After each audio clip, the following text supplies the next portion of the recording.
Hi folks, welcome back to another one of our bow reviews. Today we're going to do a bow review on the Hoyt GMX, or the Gold Medalist riser.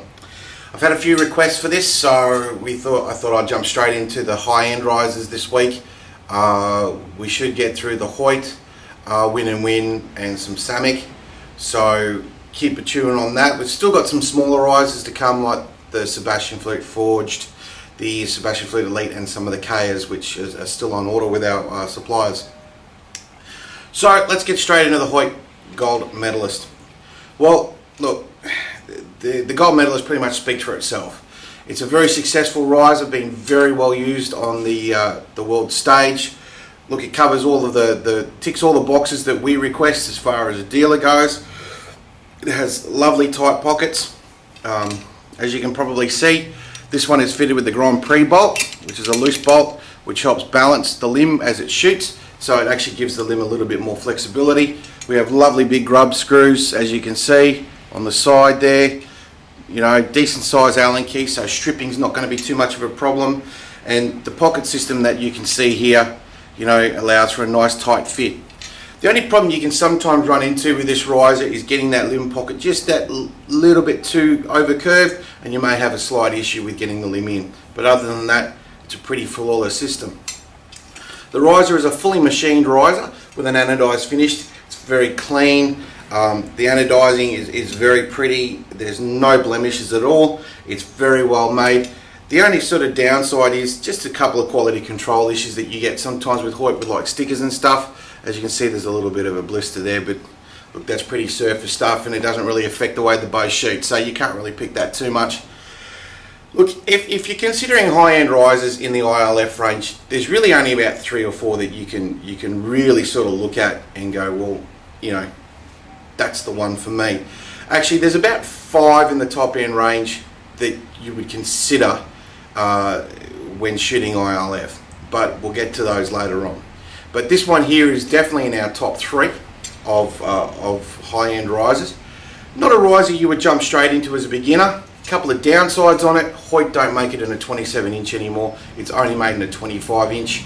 So if you're looking for that longer, that slightly longer bow setup, or that longer riser, shorter limb setup for a bit more snappiness, you're not going to really get it from this range of bows, unfortunately, because it is only available in a 25 inch.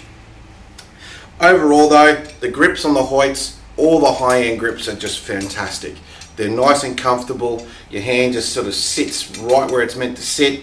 You know, if you're holding your bow the correct way, you know, the bow just wants to sit in that hand grip there. You won't really have to do much modification to it.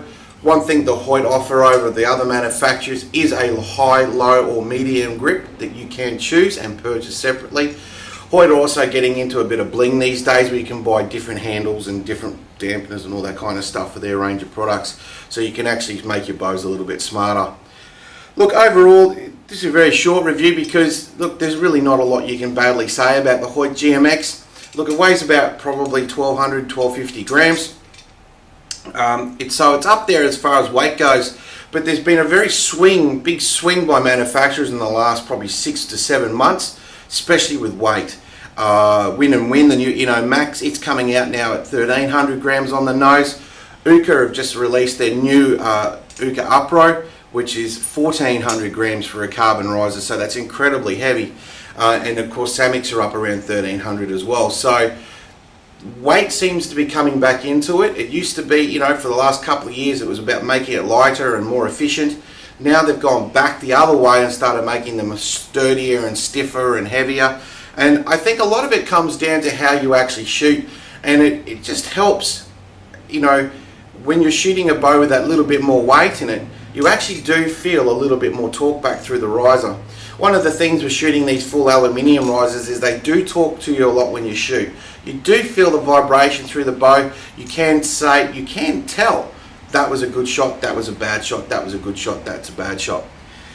Look, the most common limb setup with the Hoyt GMX is generally in the Pro League. If you see somebody with a GMX, they've generally got Win & Win limbs with it. Look, either the Win & Win Primes, Powers, or even the Samick Extreme 2s are a very good limb. Hoyt limbs are very good as well, especially in the F4 series.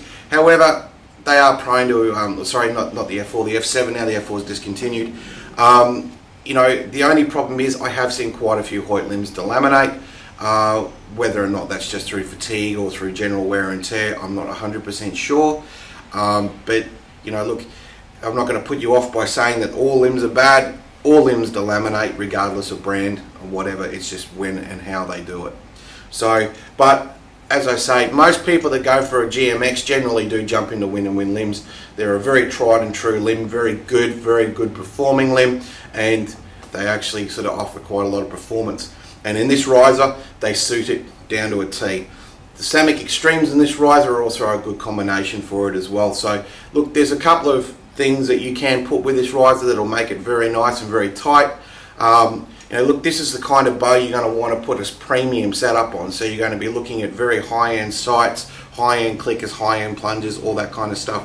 So, you know, look, if you have any questions about what you would put on this riser to make it better or improve it, by all means drop us an email to or drop in on our website on www.finditinarcherysupplies.com.au, and we're more than happy to offer any more advice on what to do with this riser. But look, straight out of the box, they generally come pretty tuned. There's not a lot of problems with the alignments and stuff like that. However, they can be a little bit fiddly in their tiller because sometimes they don't set them correctly. But look, compared to a lot of other bows in their series, these are very easy to modify, very easy to tune. Not a lot of time needs to go into them. So they're a pretty hassle-free riser. You'll have many hours of good shooting with the GMX, and it's the kind of riser you're going to own for maybe 2, 3, 4 years of your premium career. So look, if you are considering one of those high-end risers, the Hoyt GMX is definitely a riser that would be on the list. It's well priced, maybe a little bit higher than its competition, but it's very well priced for what it is. And because it's ILF, it gets a 5-star out of us.